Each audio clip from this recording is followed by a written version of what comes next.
Voilà qui va fasciner les fans de jeux vidéo. Nous vous emmenons dans un véritable temple dédié à Nintendo, conçu par un Barinois. Il a amassé toutes sortes d'objets et de jeux conçus par la firme japonaise depuis sa création en 1889. Une collection présentée comme l'une des plus importantes du monde. Marie Coulon, Jérôme Gosset. Lui, vous le connaissez certainement, Mario, le petit plombier mascotte de Nintendo, très loin de symboliser à lui seul la marque nippone. Ils ont fait beaucoup de jeux de société à l'effigie de Disney. Ils ont fait des machines à barbe à papa. Ils ont fait des petites voitures télécommandées. Dans sa cave, Fabrice Heilig, 45 ans, possède un trésor. Plus de 150 jeux créés depuis les années 60 par la firme, comme le testeur d'amour. Chaque personne devait tenir une des parties métalliques et après se tenir la main. En fait, avec l'électricité statique du corps, ça faisait monter ou pas la petite flèche. Des pièces rares que cet Alsacien collectionne depuis qu'il est tombé sur elle, il y a 20 ans.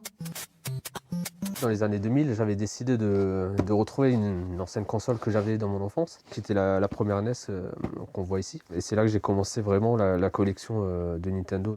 Une passion dévorante, jusqu'à recréer dans son jardin la réplique du premier siège Nintendo implanté à Kyoto fin 19e.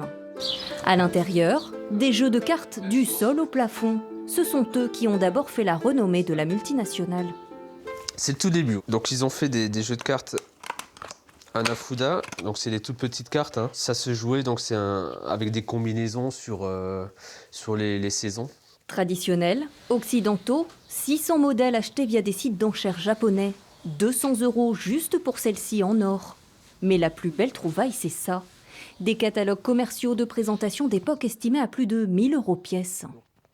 C'est les fondations de la firme et c'est par là qu'ils ont démarré. Donc il y a toute une histoire derrière, beaucoup plus riche je trouve que maintenant, où c'est vraiment plus une grosse entreprise. Une histoire que Fabrice veut retracer sans pour autant créer de musée. À la différence des fans qui s'exposent, lui préfère garder sa collection secrète. Tout ça, c'est juste pour le plaisir.